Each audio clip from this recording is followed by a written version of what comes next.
Damos vuelta de página aquí en La Inquietud por CNN Radio Rosario. Enorme honor, placer y privilegio. Filósofa y educadora, máster en género, fue supervisora del Ministerio de Educación de la provincia de Santa Fe, docente universitaria, autora de múltiples libros sobre educación y filosofía, el más reciente en coautoría con Ernesto Edwards, Rock, Filosofía y Educación, canciones para enseñar y aprender por Homo Sapiens Ediciones. No es otra que Alicia Pintus, mi mamá. ¿Cómo estás, Alicia? ¿Todo bien? Hola Garrett, muchas gracias por la presentación, hijo. Bueno, eres lo menos que podía hacer. Además, si la presentación no se corresponde, imagino que voy a recibir una reprimenda. Jamás haría eso. No, No te, manos al aire. Qué silencio. no te eduqué de esa manera, dije. No, no, no. No, no llegué a escucharlo eso. No sé si lo captó ahí el micrófono, pero en esa segunda ocasión seguro que sí. ¿Cómo estás vos? ¿Todo bien? Todo bien, trabajando con mi tesis de doctorado. Lo sé, pronta allí a ser finalizada y luego defendida en la Universidad de Oviedo, en España. Tema libre en la conversación de hoy. Arranquemos por algo a lo que le hemos dedicado algún minuto anteriormente, pero que va cambiando velozmente en el ínterin entre cada conversación que tenemos. Educación e inteligencia artificial, que parecen ya dos palabras genéricas de tanto que se usan, ¿en qué estado están hoy por hoy, ya promediando 2025? ¿Cómo vas viendo esta interrelación? Depende de dónde la situemos, porque creo que en el mundo los avances son casi de ciencia ficción. Y me da la impresión, por lo que leo y demás de lo que se está haciendo, que hay esfuerzos muy grandes de parte de los sistemas educativos, de los equipos docentes y directivos, de ver cómo la implementan en los distintos niveles. No sé en Argentina si estamos en la misma sintonía. Bueno, se anunció allí un programa, todavía no se sabe efecto va a terminar teniendo a nivel nacional de fomento o de promoción de la inteligencia artificial en la educación, pero también a la par el gobierno viene reconociendo, el gobierno nacional de Javier Milei, que Nación tiene determinados límites en lo que puede hacer en educación por las competencias delegadas a las provincias, ¿no? Sí, y Santa Fe no es la excepción respecto de las provincias que no funcionan bien en ese plano. Ya lo han confesado con los resultados de las pruebas que han mostrado que muy pocos son los que leen y comprenden. Sí. Entonces, estamos en problemas serios porque hay una de las cosas que la escuela tiene que hacer, que es enseñar a leer y escribir y lo básico del cálculo. Y eso pareciera que no se está cumpliendo. Entonces, de allí en más, eh, cualquier otra posibilidad que implica mayores niveles de complejidad y de avance se encuentra obturada porque la inteligencia artificial, bueno, vos sos un especialista, no te lo voy a decir justamente a Ponele, vos, ponele, dale. pero la revolución ha sido lo que se conoce como chat GPT o sus similares, Sí, sí, que porque son en inglés LLMs, Large Language Models, que son grandes modelos de lenguaje, ¿no? Es como un gran texto predictivo gigantesco. sí, digamos que, a ver si estoy en lo correcto, son las inteligencias artificiales generativas, porque Parte, inteligencia artificial. parte, parte. Sí, sí, forma parte de esa familia. Esto es lo que ha revolucionado y que a mí me gusta experimentar en todos los campos lo nuevo que aparece. De hecho, cuando empezamos a dar clase allá por los 80, alquilábamos televisor, videocasetera, película para poder usar películas en clase, lo cual era totalmente estrambótico para todo el mundo. ¿Cómo? Clase, eso, ver cine. Bueno, Entonces, a mí me gusta experimentar. Y la verdad que el chat ha progresado mucho desde la primera vez que lo usé, que fue allá por enero de 2023, cuando se empezaba a hablar de todo esto. Sí. Ha evolucionado bastante. Aún cuando en español sé que la evolución es más lenta que la que hay, por ejemplo, en inglés. Pero yo no sé si el conjunto de docentes, directivos y demás están experimentando con todo esto para ver cómo van a utilizarlo en las aulas Bueno, el o punto es que en realidad ya se está utilizando en las aulas y fuera de las aulas. por los estudiantes, no por los docentes. Bueno, algunos se quejan, pasaba en Estados Unidos, lo puede leer uno en algunas noticias, en algunos diarios, de alumnos que dicen que los docentes no están haciendo esfuerzo y están delegando muchas actividades también en la inteligencia artificial. Digo, se empieza a ver también ese tira y afloje de los dos lados, pero sí, probablemente lo más típico es que los alumnos lo estén usando, esté o no esté permitido, esté o no esté incentivado. Claro, porque están buscando facilitarse las tareas tediosas que les generan los docentes para mostrar que han aprendido. El punto es, ¿qué estamos haciendo nosotros en rol docente para hacer las cosas diferentes, para que nuestros estudiantes tengan ganas de aprender y en todo caso esas herramientas sean herramientas que las utilizamos para aligerar algunos trabajos que yo calificaría trabajos esclavos? O sea, ese tipo de trabajos monótonos o Tedioso, repetitivos sí. que no exigen mucho tiempo y que a lo mejor se pueden resolver a través de la inteligencia artificial, pero eso solo no alcanza. O sea, Ahora, ¿cómo? desde lo Sí, pedagógico, ¿no? Porque aparecen ahí, me parece, por lo menos dos instancias que no sé si terminan de delinearse completamente en la discusión coloquial de la gente, pero creo que vos me dirás si tienen o no importancia. Una cosa es si pensamos la inteligencia artificial al momento de la evaluación, ¿sí? Ya sea porque está llevando adelante la resolución de un examen, imaginemos, está escribiendo una monografía el alumno o lo que sea, o la corrección después por parte del docente, y otra es en el momento de enseñanza-aprendizaje, qué aporte puede hacer la inteligencia artificial también ahí en ese proceso, porque no parece ser lo mismo. Una cosa es, ok, me dieron una tarea que no me gusta o me dieron un examen a resolver con consignas que me molestan, me aburren o que lo puedo hacer dándole la consigna a la inteligencia artificial, y otra cosa es, ¿esto me puede ayudar en algo en el proceso para aprender? es que yo creo que debería estar, las tecnologías deberían estar mediando todo el proceso educativo, porque es como si hoy quisiéramos enseñar con una tablita de barro. No, tenemos tecnologías, no estamos en la edad de piedra, nos atraviesan en la vida cotidiana, porque hay muchos espacios donde se están implementando acciones a través de la inteligencia artificial. Y entonces la pregunta es, ¿y en la escuela qué seguimos? No en el siglo pasado, en el siglo XIX. Deben integrarse a todo el proceso. Eh, Esto me hace acordar el comienzo de la informática dentro de las instituciones educativas. Sí. Y estoy hablando hace mucho tiempo, ¿no? Estoy hablando década del 80.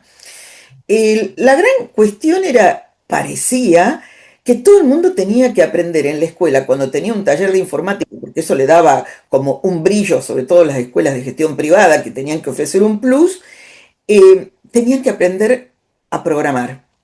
A Como programar, si ¿no? Porque yo soy de la época en la que te enseñaban a hacer un archivo de Word, en la que te enseñaban a hacer un es PowerPoint, a usar anterior, un Excel. es un poco anterior. Era ¿qué, qué les enseñamos? Por empezar, que las primeras máquinas, y eso lo sabes, no eran tan amigables e intuitivas como No, vinieron no, los en una sistemas. época eran en Argentina le decimos DOS, en realidad es DOS, funcionaban con DOS, que era previo a Windows, tenías que aprenderte los comandos de memoria para poder leer las indicaciones, no tenías una interfaz gráfica como tenés ahora, que bueno, ahora incluso con los celulares es táctil, ¿no? La pantalla. Exactamente, pero aún ya existía esto el antecesor de Word y otros, Sí, sí, y sí. otras Procesadores de, aplicaciones. Word en realidad es un procesador de texto. No, no, no Exacto, es que lo inventó Office, no lo inventó Bill Gates. no, existían, ¿no?, procesadores de texto primitivos. Y sin embargo, el planteo era enseñarles a programar, con lo cual uno se preguntaba cómo se integraba eso a las demás áreas y además para qué les servía a los estudiantes que no pensaban en ser programadores en el futuro. Entonces se fue trabajando un viraje hacia hacer como lo que te tocó vivir a vos, que es, bueno, te enseño a usar los distintos programas para que seas un usuario que aproveche al máximo esos programas y no alguien que no sepa cómo usar una planilla de Excel, En por una época ejemplo. en la que a lo mejor era todavía un lujo tener una computadora en cada casa, o había máximo una computadora en cada casa que se compartía. No digo, porque yo crecí en la década de 90, para que lo contextualicemos ese ejemplo. Absolutamente. Cuando a mí me decía nuestro asesor informático de aquella época que tenía que tener una computadora para cada uno, yo me reía porque pensaba, ¿una computadora para Lo cada caras uno? que eran. Eran caras, no había, prácticamente no había en ese momento todavía el estilo notebook, y luego resulta que uno termina teniendo varios dispositivos, porque tenés la PC, podés tener tu notebook, podés tener tu iPad o similar, y tu celular y demás, y además trabajar con varias pantallas a la vez. O Eso sea, en un contexto también del primer mundo, ¿no? Y de los lugares a lo mejor más pudientes de la Argentina, porque con esto que hablábamos de la inteligencia artificial, volvemos a lo que charlamos muchas veces de la pandemia en adelante, lo charlábamos antes, ¿no? Pero la pandemia se visibilizó mucho más, que es las diferencias de acceso tecnológico en la Argentina, ¿no? Los chicos no tenían ni WhatsApp por poco, o se enteraban por fotocopias de lo que pasaba en la escuela, y ahora está la inteligencia artificial. sí, no tenían electricidad a veces. Y como bien decís, utilizaban a lo mejor el smartphone de los padres cuando volvían de la escuela. Las maestras, sobre todo en primaria, decían esta cuestión de me escriben a cualquier hora porque le tengo que mandar las cosas porque el aparato no estuvo, el dispositivo no estuvo en la casa mientras era el horario de clase porque lo tenían el padre, la madre, quien lo llevaba. Y además se quedaban sin datos, escuelas que docentes, pandemia, ¿no? Sí. Hacían una bolsa de buena voluntad donde con eso le compraban datos para que los alumnos pudieran seguir conectados. Sí, claro. A ver, que ese es el problema que tenemos. Si pensamos en Japón, que yo leía el año pasado, Sí, tenían escuelas armadas totalmente en el metaverso, donde, tenías el casco de realidad virtual. claro, alumnos con problemas de aprendizaje, de bullying, de violencia, que no querían ir más a la escuela, bueno, en O vez a de lo ir. mejor, no sé, están enfermos con algo contagioso y no quieren contagiar a los demás compañeros. Sí, pero tenían algunos problemas porque también tienen sus problemas. Todo el mundo tiene problemas, pero bueno, cada uno los soluciona de diferente manera o busca solucionarlo. Y entonces todos iban con su avatar a clase virtualmente, tanto los docentes como los alumnos, o terminalidades de videojuegos. Y uno dice, sí, programador de videojuegos. No, no, no, no. Gente que juega a los videojuegos y se vuelve un experto porque, bueno, también en los videojuegos hay campeonatos con los que se gana mucho dinero, ¿verdad? Mucho, muchísimo. Y entonces se formaban escuelas para quien no tenía ganas de estudiar ninguna de las cosas tradicionales y querían jugar a los videojuegos. Bueno, listo, convertite en un profesional del videojuego y andá y participá en los campeonatos internacionales. Y claro, y nosotros no tenemos electricidad, a lo mejor no tenemos internet en las escuelas, nuestros estudiantes en un porcentaje altísimo van a la escuela porque van al comedor escolar, porque en No su casa, solamente los alumnos, a veces también los docentes no tienen acceso a esas herramientas. sin lugar a dudas, los docentes están pauperizados y en la provincia de Santa Fe se los ha atacado especialmente. Sé que es una época de crisis y que de recortes y demás, pero a veces es cómo hacemos el recorte y cómo decimos las cosas y de qué manera los tratamos, si los consideramos parte de la solución, parte del equipo que tiene que sacar adelante las cosas, o los consideramos el obstáculo y el problema.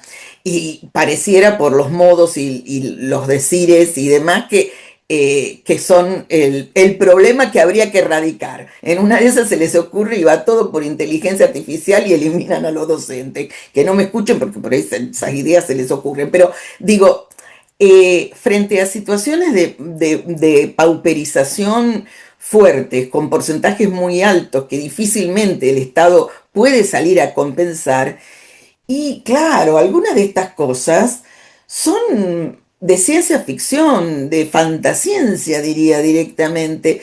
Y Bueno, pero ya tenemos que, existen, ya pasan, ya se usan. no, sí, ya se usan, pero si no tienen acceso al plato de comida, ¿cómo van a tener Ah, sí. acceso a las tecnologías y cómo van a estar sus docentes en condiciones de experimentar, probar, ensayar distintos dispositivos? Yo me conformaría con que lo básico de la lectoescritura y el cálculo lo enseñen en la escuela. Volvamos a las maestras de Sarmiento, aunque sea, y ver si en una de esas, a partir de ahí, la gente que lee y comprende lo que lee puede avanzar un poco más. Eh, Hablando de comprender, ¿te preocupa que la inteligencia artificial nos dificulte comprender cosas? Porque digo, hay cierto sector, cierto segmento que dice, no, si dependemos demasiado de esto, nos vamos a volver más perezosos, más vagos, vamos a pensar menos. ¿Vos cómo lo ves eso? Y me hiciste acordar algo que decía siempre mi viejo, que trabajó mucho tiempo en distintos ámbitos, pero uno era una fábrica y tenía la línea de montaje fordista, digamos, donde uno aprendía, bueno, él estaba en mantenimiento eléctrico, pero en donde uno aprendía a ajustar tornillos y se especializaba en ajustar tornillos y no veía completo el proceso, sino que sabía solamente una parte. Y Bueno, la división decía, del trabajo, ¿no? claro, decía eso en los 60. El mundo se va a dividir entre los que piensan y los que ajustan tornillos. O sea, que no piensan, solo ajustan tornillos. Obviamente que él no quería pertenecer a esa parte porque era muy anarquista en todo. Era lo que tocaba en la División Internacional del Trabajo, ¿no? Claro, y no quería que yo tampoco fuera, perteneciera a los que ajustan tornillos, así que bueno, me impulsó bastante a estudiar filosofía, se ve que debe haber venido de ahí, pero sí, me preocupa porque yo creo que la inteligencia artificial es una herramienta muy interesante. Es como un asistente, así como creo que alguien me dijo que yo no escribiría hoy con la máquina de escribir colibrí que había traído mi viejo de Europa en su viaje inaugural allá por la década del 60, principio de la década del 60, una vieja máquina de escribir, ¿no? Para tipear. Hoy no escribiría nada con esa máquina, a no ser que fuera una escritora excéntrica que no quieren que nadie se entere lo que está escribiendo y lo guarda así celosamente en una única versión en papel. Hoy utilizamos, sin lugar a duda, los procesadores de texto y más sofisticados que además te ayudan con la inteligencia artificial a redactar lo que tenés que redactar, no solamente te controlan la ortografía y la sintaxis. Eh, pero esto es para quienes ya tienen un conocimiento que es viejo, pero es el de ciertos criterios para decidir, ¿no? Humberto Eco en el año 2007 había escrito un articulito que nosotros lo conocimos en el diario La Nación, y era ¿para qué sirve un profesor en épocas de Internet? Sí. Entonces, claro, en épocas de Internet el profesor eh, sabía menos que buscarlo en los buscadores de Google o similares, ¿no? Y entonces Humberto Eco decía, bueno, no, pero no es esa función enciclopédica que tenía el docente antes, que era el único, que era el reservorio de la información que andaba dando vueltas por el mundo, sino que su función es ayudar a que sus estudiantes tengan criterios para decidir si la información es correcta, si es válida, si le sirve para sus argumentos, si la está Bueno, interpretando ese rol adecuadamente. todavía lo puede tener, ¿no? Con esta nueva herramienta. Exactamente, pero para eso es que tenemos que usarla y tenemos que ver qué es lo que le tenemos que enseñar a partir de esto para que sea una herramienta y no sustituya el trabajo que tiene que hacer el alumno. Porque la pugna se está dando porque el docente sigue haciendo las cosas como las hacía en general. Esto siempre las generalizaciones, bueno, hay gente que no, pero no lo hace de esa manera y está ensayando nuevos Y formatos. buscando nuevas maneras. Yo he encontrado mucho de gente que te dice, profesores, cuando digo gente, ¿no? Marque cómo usted, si utilizó inteligencia artificial, lo utilizó. ¿Para qué lo utilizó? ¿Lo utilizó para que lo ayude en la estructura? ¿Lo utilizó para que le corrija los errores sintácticos? ¿Lo utilizó para pelotear ideas? Digo, marque, un disclaimer, obviamente, una declaración jurada es una cuestión de confianza, de un código de honor, porque hoy por hoy no tenés herramientas para detectar la utilización de inteligencia artificial y aunque lo dejes de la manera más simple posible, bueno, podés saberlo. Aunque, a ver, incluso aunque el alumno se olvide y deje, te escribo esta versión de este texto de esta manera, esto y lo otro, que es como suele responder a veces ChatGPT, incluso aunque esté eso en el texto, el alumno puede argumentar, no, yo lo puse ahí para ver si esto saltaba, esto lo escribí yo. Digo, no, vos no podés verdaderamente verificar 100%, salvo que estés vigilando a la persona con una cámara y tengas instalado un programa para hacer un contador de lo que está pasando en la pantalla y en la computadora de la persona, bueno, podés saber si usó o si no lo usó, lo podés sospechar, te puede parecer, puede haber indicios que te lo señalen casi de manera indubitable, pero hoy vos no podés asegurarlo, como si tenés, por ejemplo, desde hace mucho tiempo recontra avanzados los detectores de plagio, ¿no? Entonces, en ese sentido, si la inteligencia artificial puede aprobar los exámenes, es porque los exámenes están mal hechos para los nuevos tiempos, ¿no? Así es que yo diría esto. em, ¿Te acordás cuando no te dejaban usar calculadora en el examen del superior? Sí, aún así entré, pero me quejé. Pero bueno, era un absurdo. ¿Cómo no vamos a usar la calculadora? Eso era de mi época, donde tenía que ir con la vieja suma que era más o menos a pedal. Me parece que Eh, además igualmente era también por la cuestión manual, imagino, de que la gente se anotara en la calculadora las fórmulas. Que también te las hacen Seguramente. aprender de memoria, ¿no? Pero digo, Seguramente, pero digo, hoy vos me regalaste hace poco una calculadora para los cálculos que hago yo en mi vida cotidiana. te saca todo, el seno, el coseno, la tangente. No, me regalaste algo que excede Pero mi era de lindo color, ¿no era turquesa? absolutamente, es muy bonita. Pero digo, yo necesitaría a alguien que me explique cómo usarla o tendría que empezar a jugar con la computadora, tutorials y demás, con la calculadora para usarla. Entonces digo, con la inteligencia artificial, en vez de pedirle al alumno que me diga en qué la usó y que, digamos, palabra de honor, ¿viste? ¿En qué la usaste? No, empecemos a trabajar en clase y veamos cómo buscamos información, cómo dialogamos, pidámosle todo ese proceso, hacerlo en clase con la inteligencia artificial. Bueno, pero algunos están volviendo al medioevo. En Argentina no están al medioevo, ¿no? Pero en LSI, en muchas carreras, se volvieron a tomar, y lo siguen haciendo desde la pandemia de adelante, exámenes escritos a mano. Como nosotros en Argentina estamos acostumbrados, pero para los europeos es retroceder 30 años. Sí, yo diría ni lo uno ni lo otro. Es la combinación, porque también tengo que saber exponer tres ideas seguidas en 10 minutos. Con las muletas También tecnológicas acompañándote. sí, también, con y sin. Creo que en realidad tenemos que ser mucho más flexibles y pensar que debemos ajustar los objetivos que nos proponemos en la enseñanza con las distintas herramientas y métodos que tenemos, es decir, herramientas didácticas y métodos didácticos, para que el aprendizaje sea lo más rico posible. El tema es que también los tenemos que interesar, porque en un mundo así, donde va a estar todo resuelto, muchas personas probablemente digan, ¿y para qué quiero aprender? Si que lo haga otro. Y de hecho, yo creo que en nuestra historia, en la historia de nuestro país, muchas veces hemos delegado que otros pensaran por nosotros y tomaran decisiones por nosotros. Y hay gente que prefiere eso y, y nada, son felices también.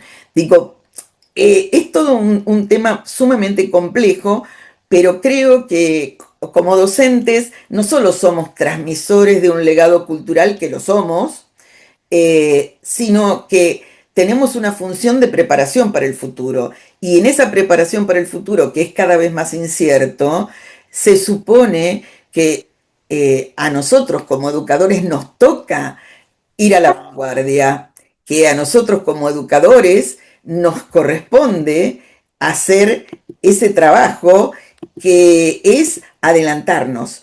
No puede ser que nuestros alumnos jueguen con la inteligencia artificial y nosotros no sepamos cómo se usa el chat GPT. Así te lo digo. Y hay gente que por ahí no lo usó nunca. ¿Por qué? Porque ¿cómo vas a usar el chat? ¿Cómo vas a...? Así como antes no usabas los buscadores o los mandaban a buscar a los estudiantes en Google y entonces el estudiante copiaba, pegaba y traía todo hecho y no le hacía hacer un trabajo de verificación de esa información, de la posibilidad de contar para qué le había servido o no. Yo creo que tiene que ser mucho más dinámico, pero tenemos que estar abiertos porque la verdad que no sé lo que nos espera en el futuro. Pero sos optimista o pesimista. Y a veces soy optimista porque pienso hay cosas que no sé si las van a poder enseñar las máquinas que tienen que ver con nuestras habilidades intelectuales y sociales.